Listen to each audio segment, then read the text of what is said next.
Kamusta mga kapasigenyo at mga kababayan? Maligayang pagdating sa ating YouTube channel kung saan hinahawakan natin ang pulso ng politika. Hinahatak ang katotohanan mula sa dilim at binibigyan ng konting ngiti ang mga seryosong usapan. Ako si #WalkWithLan, ang inyong gabay sa paglalakbay natin ngayon sa politika ng Pasig City. Ang tanong, sino ang qualified tumakbo bilang mayor ng Pasig sa 2028? Ngayon mga kaibigan, hindi ito basta-basta chismis sa kanto. Ang Pasig ay isang lungsod na puno ng kasaysayan, kultura at syempre politika. Mula sa dynasty na Eusebio hanggang sa reformistang pamumuno ni Vico Soto, ang Pasig ay parang isang soap opera na puno ng drama, intriga at pagbabago. Kaya naman ngayong araw, susuriin natin ang mga pangalang binabanggit para sa 2028. Angelo De Leon, Dudut Jaworski, Roman Romano, Sara Diskaya, Isang Eusebio at brace yourselves, si Vic Soto. Pero bago natin simulan, i-hit nyo muna ang subscribe button, i-like ang video at i-comment ang inyong opinion. At kung gusto nyo suportahan ang aming content, magpadala ng super thanks para maipagpatuloy natin ang ganitong malalim na pagsusuri. Tara, simulan natin. Kung ikaw ay isang Pasigueño, alam mo na ang 2028 ay magiging isang makasaysayang taon. Si Mayor Vico Soto, na naging superhero ng good governance mula 2019, ay term limited na. 3 termino lang ang pwede, kaya't ang trono ng Pasig City Hall ay magkakaroon ng bagong mukha. Pero sino ang karapat-dapat? Ano ang kwalifikasyon para maging mayor? Ayon sa Saligang Batas ng Pilipinas at Republic Act number 7160, Local Government Code, ang isang kandidato sa pagka-mayor ay kailangang Pilipino, hindi alien mula sa ibang planeta, kahit gaano kagwapo o kaganda. Hindi bababa sa 23 years old at taong gulang na sa araw ng eleksyon. Rehistradong botante ng Pasig, presidente ng Pasig nang hindi bababa sa 1 taon bago ang eleksyon, at syempre, marunong bumasa at sumulat, hindi lang basta mag-autograph. Pero teka, hindi ba ang tunay na kwalifikasyon sa politika ngayon ay kung gaano ka ka-active sa TikTok? Joke lang. Pero seryoso, ang Pasig ay nangangailangan ng leader na may puso, utak at integridad. Kaya suriin natin ang mga kandidato isa-isa tulad ng pag-aaral natin ng menu sa Jollibee. Maingat, detalyado at may konting ngiti. Una sa ating listahan, si Angelo De Leon, ang aktres na naging konsihal ng District 2 ng Pasig. Kilala natin si Angelo bilang isa sa mga reyna ng drama sa telebisyon. Mula sa TGIS hanggang sa Ikaw Lang Ang Mamahalin. Pero sa politika, siya ay bahagi ng giting ng Pasig, ang slate ni Vico Soto noong 2025. Nanalo siya bilang konsihal sa District 2 na may 174,041 na boto. Hindi biro yan, mga kaibigan. Qualified ba si Angelo para tumakbo bilang mayor? Sa batas, oo naman. Pilipina, higit 23 years old, at residente ng Pasig. Pero ang tanong, may sapat ba siyang karanasan sa pamumuno? Bilang konsehal, si Angelo ay kilala sa kanyang community outreach programs, lalo na sa mga kababaihan at kabataan. Pero ang pagiging mayor ay ibang level. Parang paglipat mula sa supporting role patungo sa lead actress sa isang blockbuster film. Ang kanyang showbiz background ay maaaring magbigay ng karisma at mass appeal. Pero kailangan natin ng mas malalim na track record sa policy making at governance. Isang araw, habang naglalakad ako sa Palatio, narinig ko ang isang tindera na nagsabi, si Angelo mabait yan. Pero parang mas bagay siya sa barangay projects kaysa sa City Hall. Totoo kaya yon? O baka naman ang kanyang popularity ang magdadala sa kanya sa mas mataas na posisyon? Ang challenge kay Angelo ay patunayan na kaya niyang maging isang Vico Soto, hindi lang sa ngiti, kundi sa talino at tapang. At teka kung si Angelo ang magiging mayor, baka magkaroon na ng Pasig Got Talent sa City Hall, di ba? Pero seryoso, kailangan natin ng mayor na kaya rin mag-audit ng budget, hindi lang mag-audition ng talento. Susunod, si Robert Dudut Jaworski Jr., ang dating basketball star at ngayon ay Vice Mayor ng Pasig City. Si Dudut ay hindi na bago sa politika. Naging congressman siya sa Pasig mula 2004 hanggang 2007 at mula noong 2022 siya ang kasama ni Vico bilang Vice Mayor. Noong 2025 nanalo siya ulit bilang Vice Mayor na may 290,237 na boto. Tinalo ang mga kalaban tulad ni Iyo Carudjo Bernardo. Si Dudut ay qualified sa lahat ng aspeto ng batas. Pero ang mas malaking tanong, handa ba siyang maging mayor? Ang kanyang karanasan bilang vice mayor ay nagbibigay sa kanya ng malalim na kaalaman sa local governance. Siya rin ang bahagi ng giting ng Pasig, kaya't align siya sa reformistang agenda ni Vico. Pero may mga nagsasabi na ang kanyang estilo ay mas low-key kaysa kay Vico. Parang siyang point guard na laging nagpapasa, hindi ang star player na nangunguna sa scoring. Isang gabi sa Barangay San Antonio, nakita ko si Dudut sa isang basketball court. Naglalaro kasama sa mga kabataan. Sabi ng isang residente, si Dudut approachable pero parang mas gusto niya ang simpleng pamumuno. Kaya naman ang hamon kay Dudut ay kung kaya niyang maging front and center bilang mayor o mas bagay ba siya sa supporting role.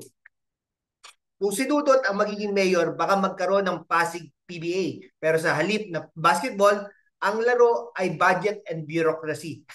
Pero seryoso, ang kanyang sportsmanship ay maaaring maging asset sa pamumuno, pero kailangan ng mas bold na vision. Ngayon, pag-usapan natin si Roman Romulo, ang Lone District Congressman ng Pasig. Si Romulo ay nagsisilbi bilang kongresista mula 2019 at noong 2025. Nanalo siya ulit para sa kanyang ikatlo at huling termino na may 348,939 na boto. Kilala siya sa kanyang trabaho sa edukasyon, lalo na ang pagsusulong ng pagbabago sa K-12 program.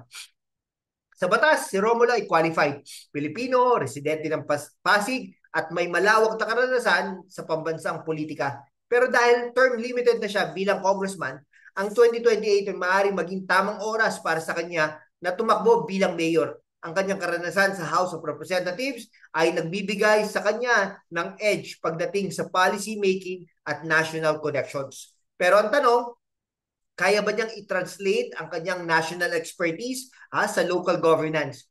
Ang Pasig ay nangangailangan ng hands-on na leader, hindi lang isang strategist sa Malacanang.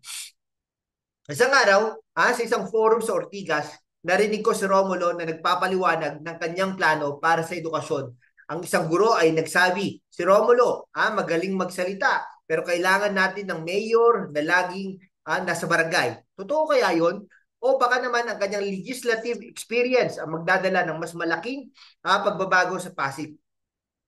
Kung si Romulo ang magiging mayor, baka magkaroon ng Pasig Congress sa City Hall. Pero sana hindi puro debate, kundi aksyon. Susunod, si Sara Diskaya, ang businesswoman at Chief Financial Officer ng St. Gerard Construction Corporation. Si Diskaya ay tumakbo noong 2025 laban kay Vico Soto, ngunit natalo na may 29,591 na boto lamang kumpara sa 351,392 ni Vico. Ang kanyang kampanya ay nakatuon sa smart city infrastructure at malalaking proyekto. Pero marami ang nagtaka sa kanyang koneksyon sa mga Eusebio at sa mga kontrobersiya ng kanyang construction firm. Si Diskaya qualified ayon sa batas. Ngunit ang kanyang kandidatura ay nabahira ng kontrobersiya din. Lalo na sa issue ng kanyang dual citizenship at ang mga aligasyon ng korupsyon sa St. Gerard Construction.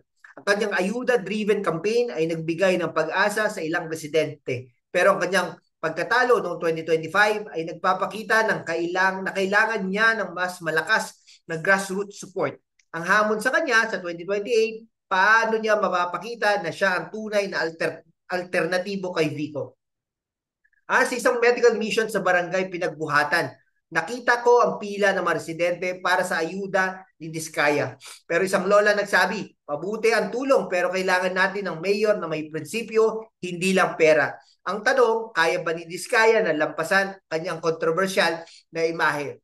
Kung si Diskaya mananalo, baka magkaroon ng Pasig Smart City na puno ng cranes at sana hindi lang crane ang magiging legacy niya. Ngayon, pag-usapan natin ang Eusebio. Hindi malinaw kung sino sa pamilya tinutukoy si Bobby Eusebio na naging mayor mula 2007 hanggang 2013 at 2016 hanggang 2019 at o iba pang miyembro ng kanilang dynasty. Ang Eusebio clan ay nagdomina sa Pasig sa loob ng 27 years hanggang natalo si Bobby kay Vico noong 2019. Kung si Bobby Eusebio ang tatakbo, qualified siya ayon sa batas. Ngunit ang kanyang legacy ay may bahid ng mga aligasyon ng korupsyon at patronage politics. Ang Pasig ay lumipat sa good governance ni Vico. Kaya ang pagbabalik ng isang Eusebio ay parang pag-rewind ng VHS tape sa panahon ng Betamax. Ang hamon, kaya ba nilang kumbinsihin ang mga Pasigenyo na sila pa rin ang sagot? Sa isang kapihan sa Kapitolyo, narinig ko ang dalawang matanda na nag-uusap. Kung babalik ang Eusebio, parang babalik din ang trapo politics. Pero may isa pang nagsabi, baka naman nagbago na sila. Posible kaya yon o isa na naman nostalgia trip. Kung Eusebio ang manalo, baka magkaroon ng Pasig Dynasty, the comeback. Pero sana hindi ito sequel na walang kwenta. At ngayon, ang pinaka-wild card sa lahat, si Vic Soto, ang bossing ng Philippine showbiz. Si Vic ay ama ni Vico Soto at isang icon sa telebisyon at pelikula. Pero teka, tumakbo na ba siya sa politika? Wala pa, mga kaibigan. Kaya't bakit nasa listahan natin? Baka may nag-iisip na ang Soto name ay sapat na para manalo sa Pasig.